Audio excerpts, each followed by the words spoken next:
नमस्कार। अजनाब के इस जागता प्रवाह में आप सभी धर्मात्माओं का सादर आमंत्रण है। मैं इस प्रवाह में आपका साथी जयंत चौधरी।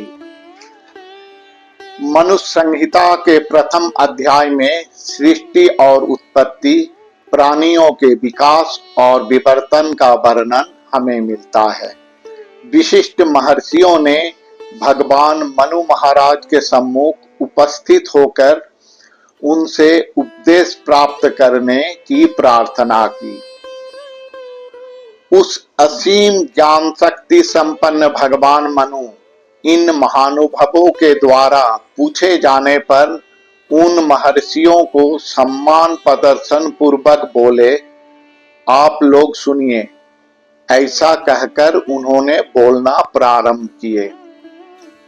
इस परिदृश्यमान विश्व संसार एक समय अर्थात सृष्टि के पूर्व तमसाच्छन्न था। उस समय की अवस्था गोचरहीन था। कोई भी लक्षण के द्वारा अनुमान करने योग्य नहीं। ये तर्क और ज्ञान के अतीत था। ये चतुर्विध प्रमाण के अगोचर रहने के कारण जगत पूरी तरह प्रगाढ़ निद्रा से निद्रित था।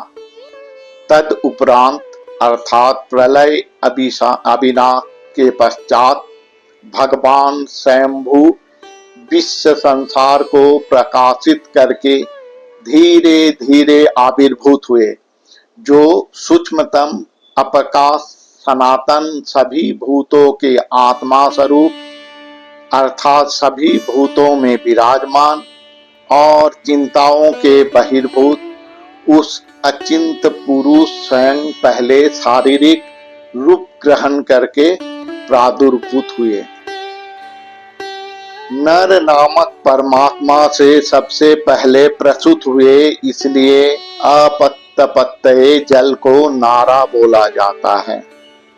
नारा परमात्मा का सर्वप्रथम आश्रय है, इसलिए इन्हें नारायण कहा जाता है।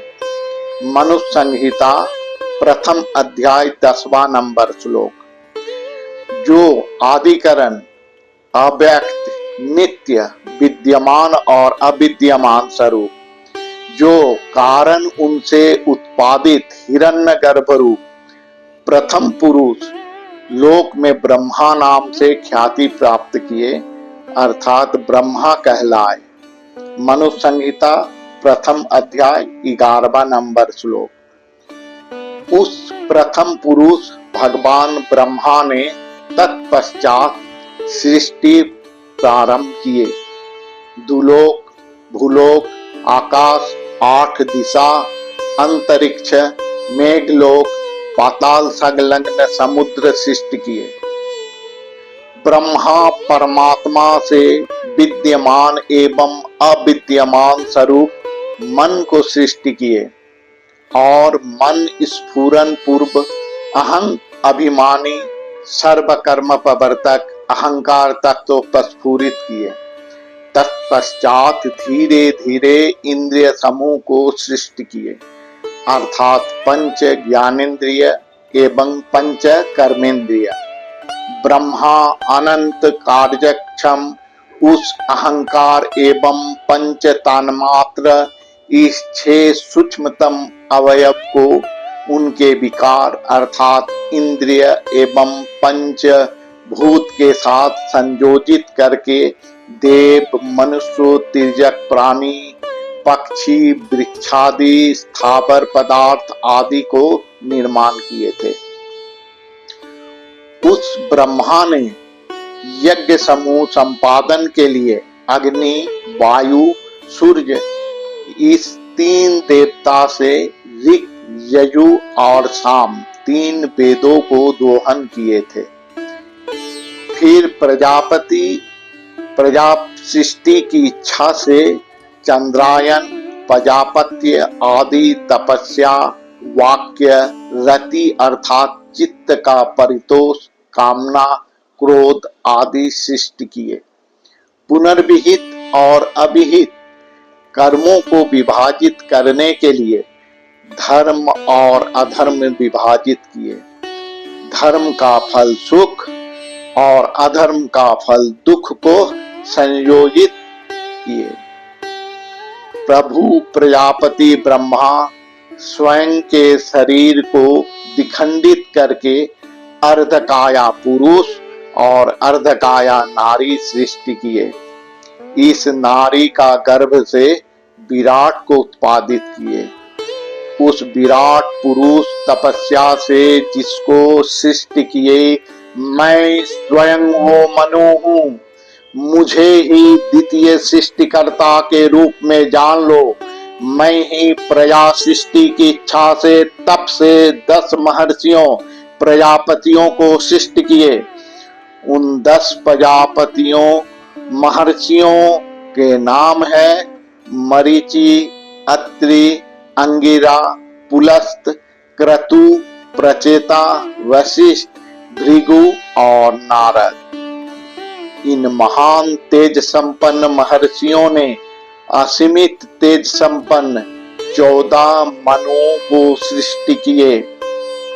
इन मनुओं के नाम है स्वायंभू, सरोचिस, उत्तमी, तामस, रैवत, चाक्षुष, वैवस्वत, सार्वनी, दक्ष सार्वनी, ब्रह्म सार्वनी, धर्म सार्वनी, रुद्र सार्वनी, देव सार्वनी और इंद्र सार्वनी।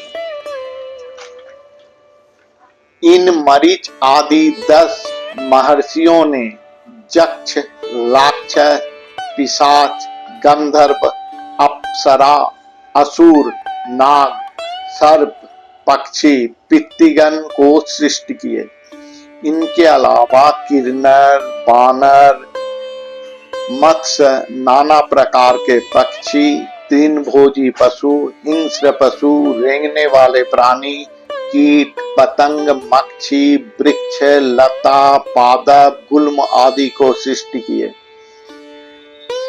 सर्वोपरि उन्होंने मनुष्य सृष्टि की। इस तरह सृष्टि की प्रक्रिया प्रारंभ हुई और सृष्टि अपने विकास और विवर्तन की यात्रा प्रारंभ की। नमस्कार, आज यहीं तक। आगे हम इस धर्म भूमि की यात्रा निरंतर रखेंगे। आशा है आप सभी धर्मात्मा इन धर्म यात्रा से जुड़े रहेंगे।